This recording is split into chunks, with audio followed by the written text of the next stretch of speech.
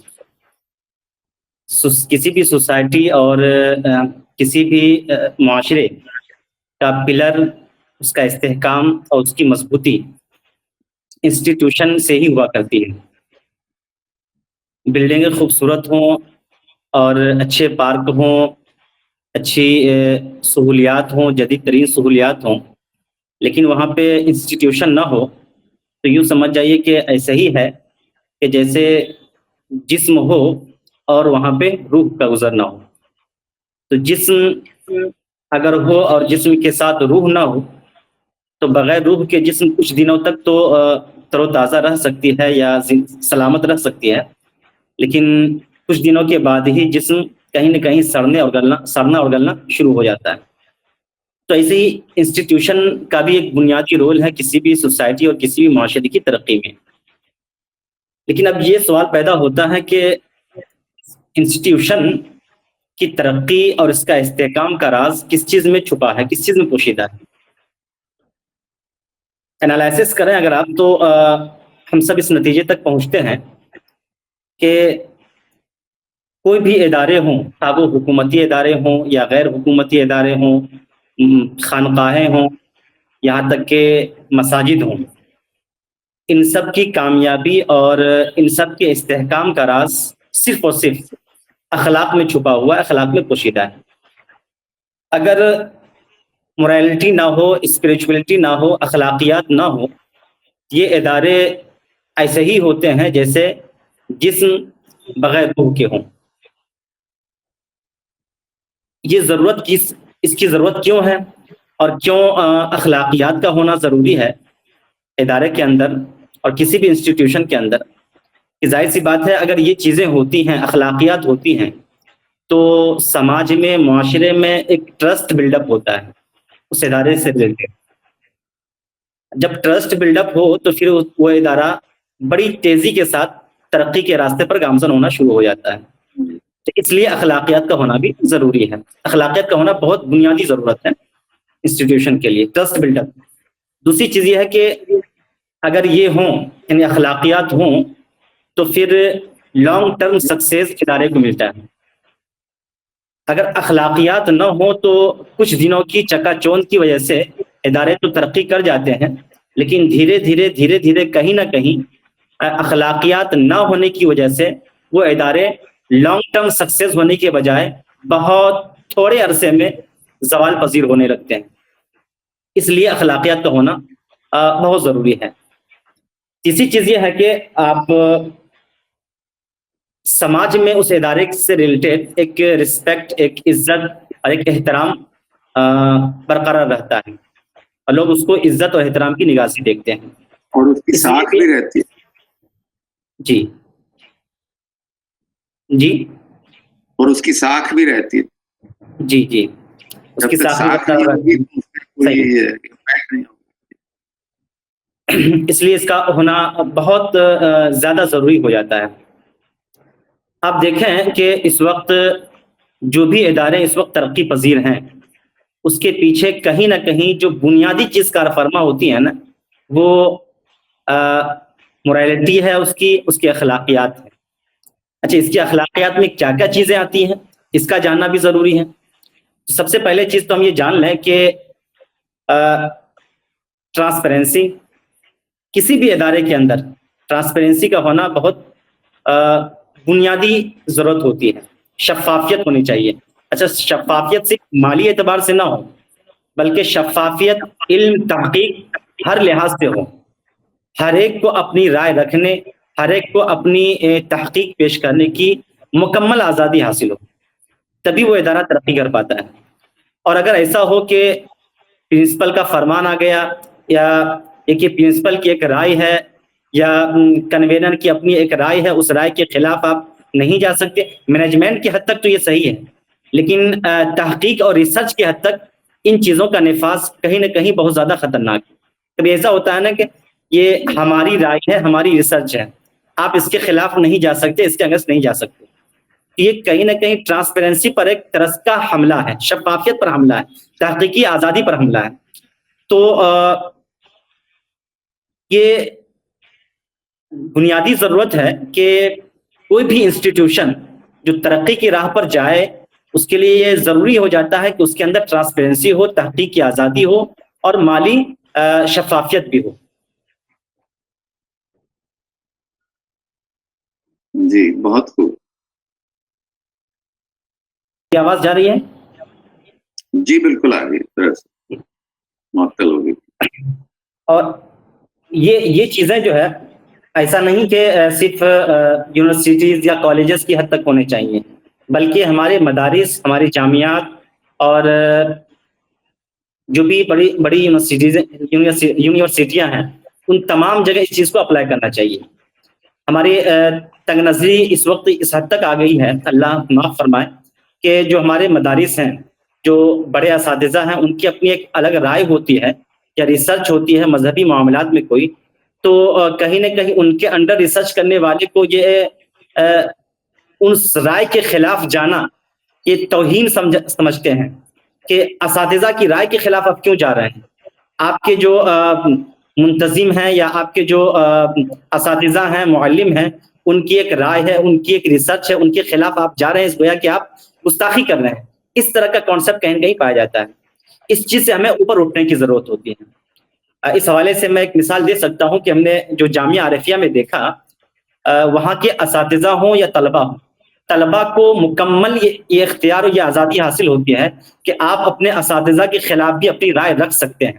اور آج بھی بہت سے وہاں پہ ایڈوانس ڈپلوما ان دعویٰ میں جو بھی اسٹوڈنٹس ہوتے ہیں، بہت سے معاملات میں اپنے اساتذہ کے خلاف اپنی رائے رکھتے ہیں اور مکمل آزادی اور خوش دلی کے ساتھ اساتذہ بھی ان کی رائے کو سراہتے ہیں، اس کو تسلیم کرتے ہیں.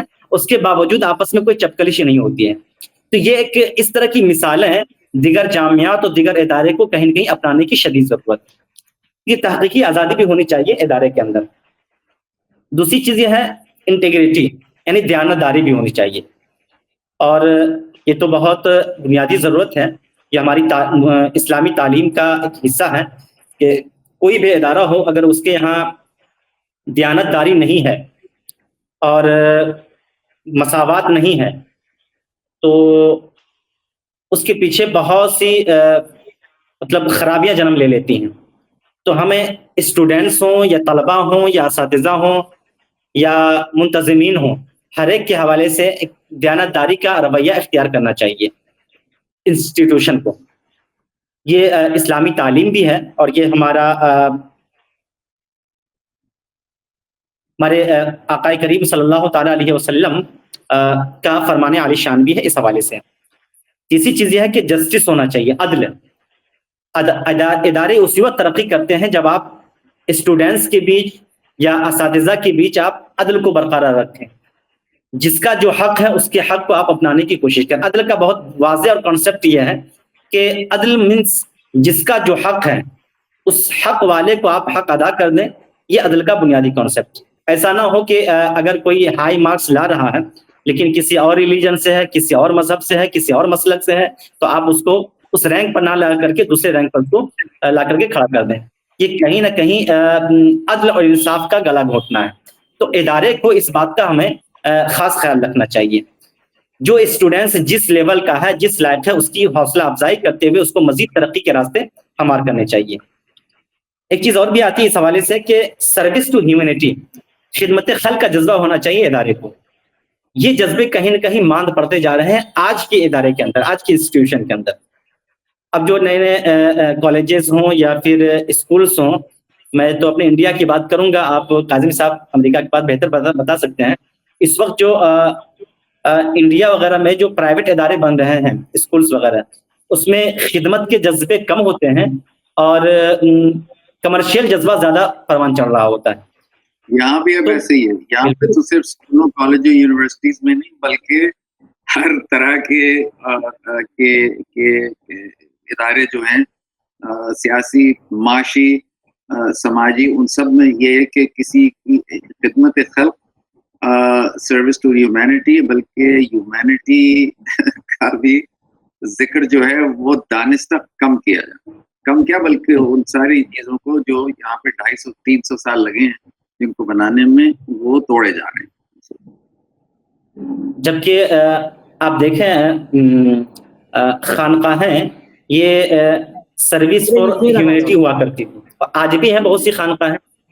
تو ایک اس وقت ہیومینٹی کا جذبہ جو ایک حد تک، بڑی حد تک بلکہ کہہ سکتا ہوں، جو پایا جا رہا ہے وہ خانقاہی ادارے جہاں بھی ہیں وہ ایک حد تک پایا جا رہا ہے. وہاں بھی دیگر اداروں کو بھی اس سے سبق سیکھنا چاہیے، لینا چاہیے، اور اپنے یہاں خدمت خلق کے جذبے کو عام کرنا چاہیے. بلکہ خانقاہی انسٹیٹیوشن جو ہے وہ ان کا ایک رویہ، ان کا ایک سلوگن ہی ہے کہ بہت پیارا شعر ہے نا کہ خدمت بتسبیح و سجادہ و دلقنست، یعنی تسبیح اور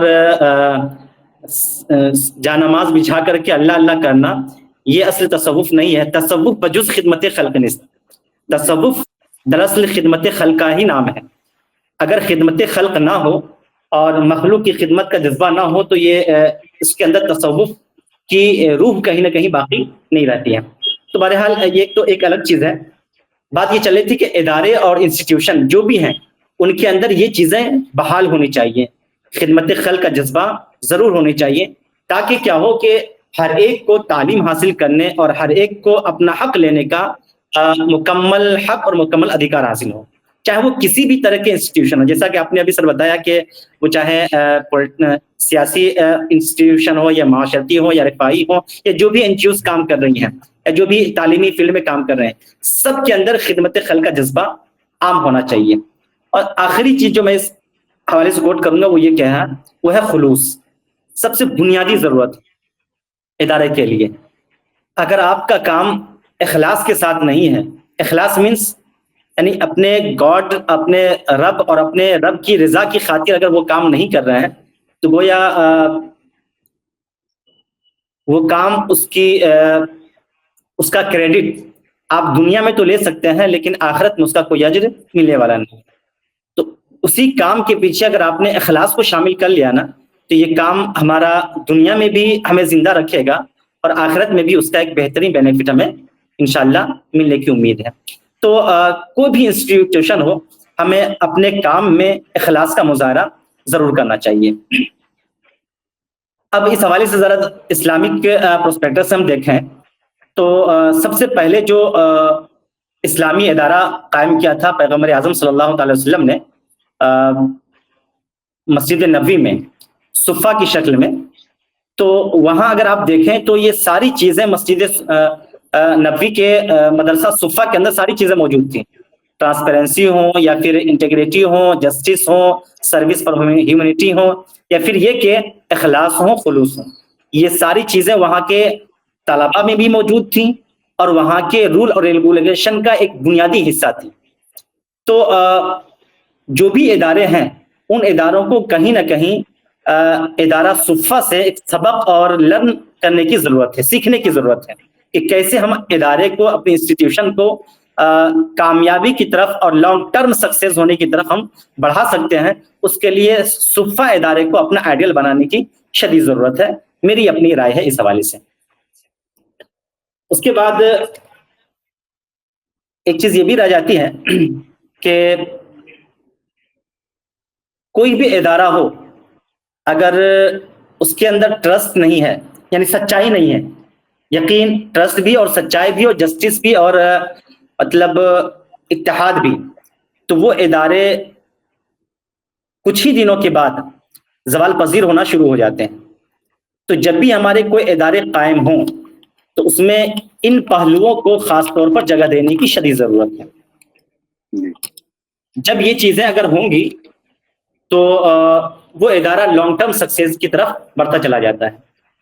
اچھا، اس وقت جو ادارے ہیں ہماری نگاہوں کے سامنے جو ہم لوگ اپنی بہت قریب سے دیکھ رہے ہوتے ہیں، حکومتی ادارے ہوں، وہاں پر بھی کہیں نہ کہیں مسلم نان مسلم کے مسئلے سامنے آتے رہتے ہیں. انڈیا کی میں بات کر رہا ہوں. ایسے ہی آپ مسلم ادارے میں اگر آ جائیں تو مسلم ادارے میں بھی مختلف فرقے اور مختلف مسلک کی باتیں سامنے آ جاتی ہیں, اس چیز کو لے کر کے بھید بھاؤ, تعصب اور غیر اخلاقی رویہ اپنایا جاتا ہے. پھر اگر آپ ہم مسلک ادارے میں بھی اگر آ جائیں تو ہم مسلک ادارے میں بھی یہاں تک سچویشن آ گئی ہے اس وقت اللہ کی پناہ کہ آپ کس شیخ کے بیعت سے بیعت ہیں, کس شیخ کے آپ مرید ہیں, یا آپ کس اسٹیٹ کے رہنے والے ہیں, اس طرح کی بھی خرابیاں اور خامیاں ہمارے ادارے کے اندر آ گئی ہیں. تو یہ سب کہیں نہ کہیں اخلاقی گراوٹ ہے. اگر آپ اسٹیٹ وائز تعصب رکھے ہوئے ہیں, یہ بھی بہت بنیادی خرابی ہے. مسلک وائز اگر آپ کے اندر تعصب ہے, یہ بھی بہت بنیادی گراوٹ ہے, اخلاقی گراوٹ ہے. اس کے ساتھ ساتھ اگر آپ کے اندر یہ ہے کہ مسلم ہے, غیر مسلم ہے, نان مسلم ہے, یا فلاں دھرم سے تعلق رکھنے والا ہے, اس حوالے سے بھی اگر آپ کہیں نہ کہیں امتیازی سلوک برت رہے ہیں, یہ بھی اخلاقی گراوٹ ہے. ادارے کو اس وقت ضرورت اس بات کی ہے کہ as a human, as a انسان, ہر ایک اسٹوڈنٹس کے ساتھ, ہر ایک معلم کے ساتھ اور ہر ایک منتظم اور ورکر کے ساتھ ایٹیٹیوڈ برابر رکھنا چاہیے, یہ سمجھتے ہوئے کہ ہمارے ادارے میں رہنے والا, پڑھنے والا, پڑھانے والا یا کام کرنے والا سب الخلق کلہ عیال اللہ کے زمرے میں ہے. پوری مخلوق اللہ کا کنبہ ہے, اللہ کا پریوار ہے.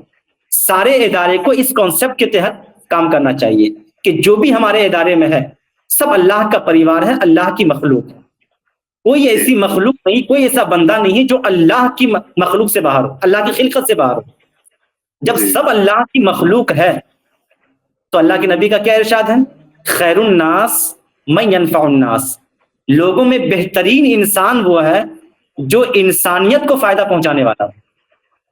اللہ کے نبی نے یہ نہیں فرمایا جو مسلمز کو فائدہ پہنچانے والا ہو یا کسی خاص دھرم کو فائدہ پہنچانے والا ہو, بلکہ انسانیت کو فائدہ پہنچانے والا ہو.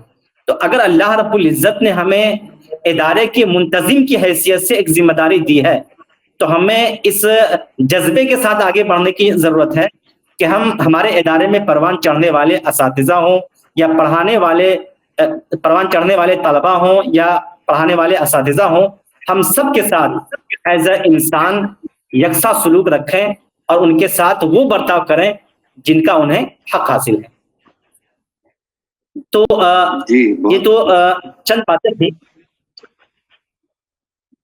یہ چیزیں اگر ہمارے ادارے میں آ جاتی ہیں نا, کہ ہم اگر یہ سمجھ لیں کہ ہم سے جڑے ہوئے سب اللہ کی مخلوق ہیں, تو یہ پھر کہیں نہ کہیں جو اخلاقی گراوٹ ہمارے اداروں کے اندر آ چکی ہے نا, یہ گراوٹ خود بخود ختم ہوتی چلی جائیں گی. بس ضرورت اس بات کی ہے کہ ہم سب کو اللہ کا مخلوق جانیں. اچھا, غور کرنے کی بات یہ ہے ڈاکٹر صاحب کہ جس اللہ نے ہمیں کریٹ کیا, پیدا کیا, وہ اللہ ہم پر اتنا مہربان کہ ہم اس کی نافرمانی بھی کریں, اس کی بات بھی نہ مانیں, اس کی مرضی کے مطابق زندگی بھی نہ گزاریں, پھر بھی وہ ارحم الراحمین کبھی بھوکا نہیں سلاتا, کبھی رزق کے دروازے بند نہیں کرتا, کبھی ایسا نہیں ہوتا کہ ہماری نافرمانی کی وجہ سے ہم پر آئے دن مصیبتیں نازل ہو رہا, ایسا بھی نہیں ہوتا, بلکہ اللہ ہمیں کھلا بھی رہا ہو, پلا بھی رہا ہوتا ہے اور ہمیں خوشحال بھی رکھ رہا ہوتا ہے. اتنا ارحم الراحمین ہے.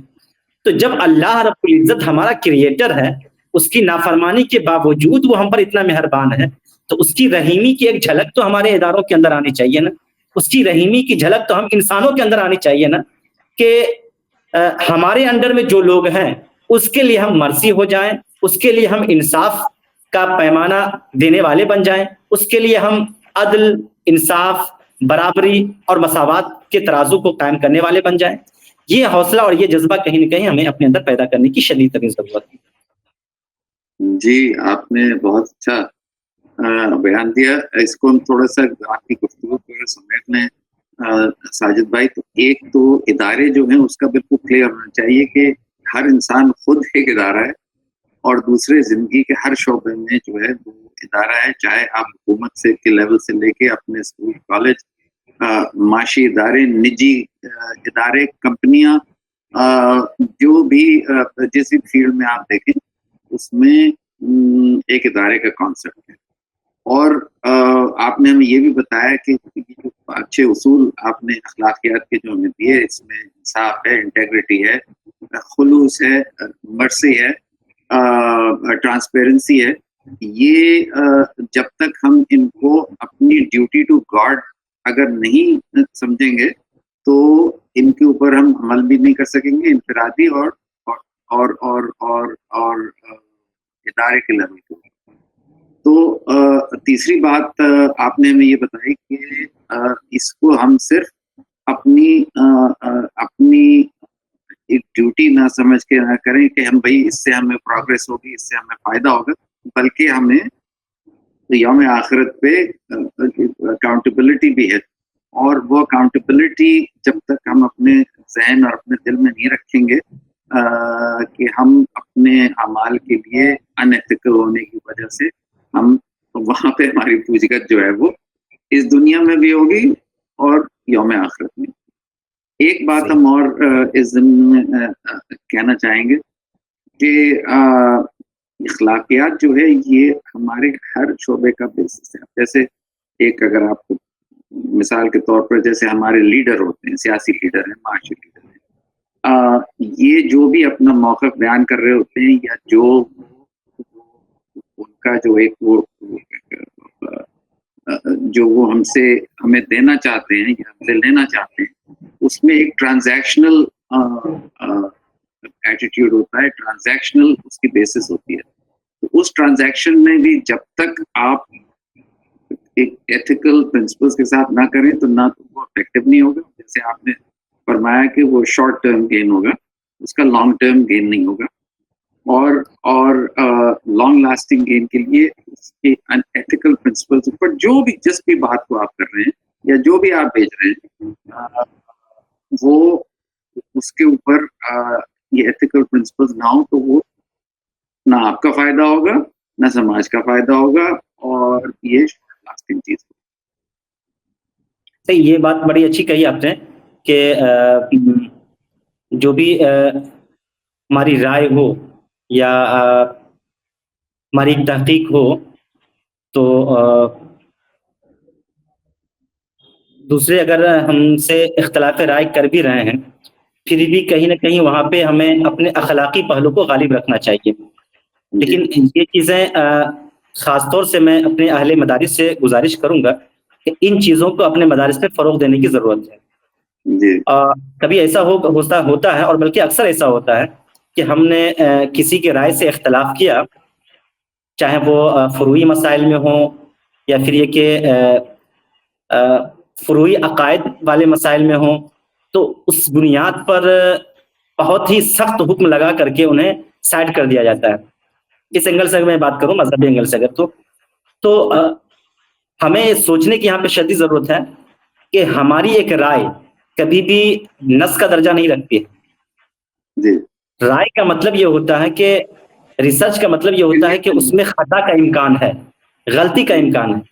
جو ہی اگر آپ نے یہ سوچ لیا کہ ہماری رائے ہی پرفیکٹ ہے اور 100% صحیح ہے، تو اس وقت ہم اور آپ رائے دینے والے نہیں ہوتے ہیں بلکہ قرآن و سنت کا نص پیش کرنے والے ہوتے ہیں، اور اپنی رائے کو اسی درجے پہ سمجھ رکھے ہوتے ہیں کہ جس طرح قرآن کا کوئی ریجیکٹ نہیں کر سکتا، حدیث کو کوئی انکار نہیں کر سکتا، ویسے کوئی ہماری رائے کو بھی ریجیکٹ نہیں کر سکتا۔ وہ آپ اپنی رائے نہیں دے رہے ہوتے ہیں، وہی الہی پیش کر رہے ہوتے ہیں رائے کی شکل میں۔ تو آپ کا نفس اور آپ کی رائے جو ہے وہ ہر نفس سے زیادہ ضروری ہو جاتی ہے۔ آپ اس کو کسی طرح جسٹیفائی کر کے کہ یہ میری ضرورت ہے یا یہ میری رائے ہے اور میرا یہ حق ہے اور مائی وے اور دا ہائی وے،